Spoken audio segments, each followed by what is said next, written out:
आज के आधुनिक युग में बदलती लाइफस्टाइल और पॉल्यूशन की वजह से हम आए दिन बीमारियों का शिकार हो रहे हैं। इन कई बीमारियों में से अस्थमा एक ऐसी बीमारी है जो हमारे डे टू डे लाइफ को बहुत इफेक्ट करता है। और अगर आप भी अस्थमा से परेशान हो और इसका इलाज ढूंढ रहे हो तो ये वीडियो आपके लिए है। आइए जानते हैं अस्थमा क्या है, इसके लक्षण क्या है और उपाय क्या है। अस्थमा, जिसे आयुर्वेद में श्वास या फिर दमा कहते हैं, एक गंभीर परिस्थिति है जो प्रदूषित पर्यावरण और अनहेल्दी भोजन के कारण हो सकता है।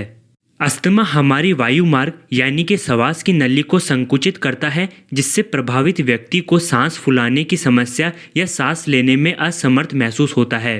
अस्थमा अक्सर खांसी, इन्फेक्शन और एलर्जी से भी जुड़ा होता है।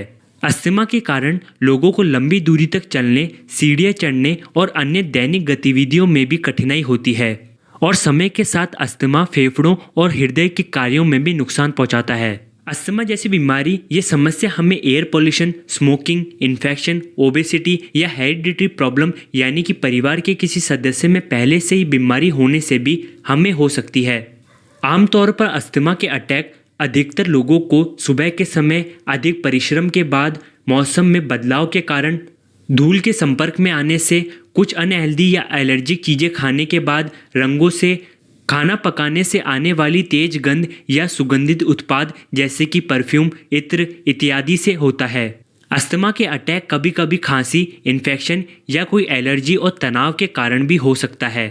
आइए जानते हैं अस्थमा के उपाय क्या हैं। अस्थमा जब गंभीर रूप ले लेता है तब धीरे धीरे फेफड़ों में जमाव बढ़ जाता है और सांस लेते वक्त कफ के कारण घरघराहट जैसी आवाज़ निकलती है।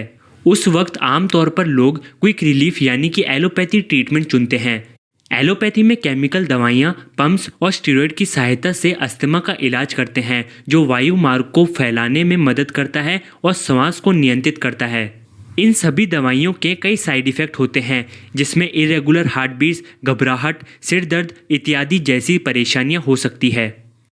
तो आइए जानते हैं कैसे आयुर्वेद बिना किसी साइड इफ़ेक्ट के अस्थमा का इलाज करता है।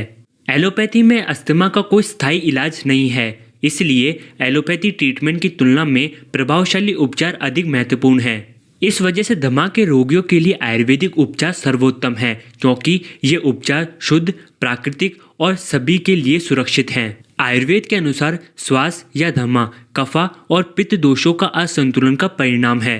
आयुर्वेद में पंचकर्मा थेरेपी की वमान प्रक्रिया कफा दोष को प्रभावी ढंग से दूर करता है और अन्य पंचकर्मा उपचार शरीर को डिटॉक्स कराने और संक्रमण से बचाने में मदद करता है। आयुर्वेदिक दवाइयाँ फेफड़ों में जमाव को कम कराता है और वायु मार्ग को फैलाता है और साथ ही इस बीमारी से लड़ने के लिए इम्यून सिस्टम को भी स्ट्रॉन्ग बनाता है।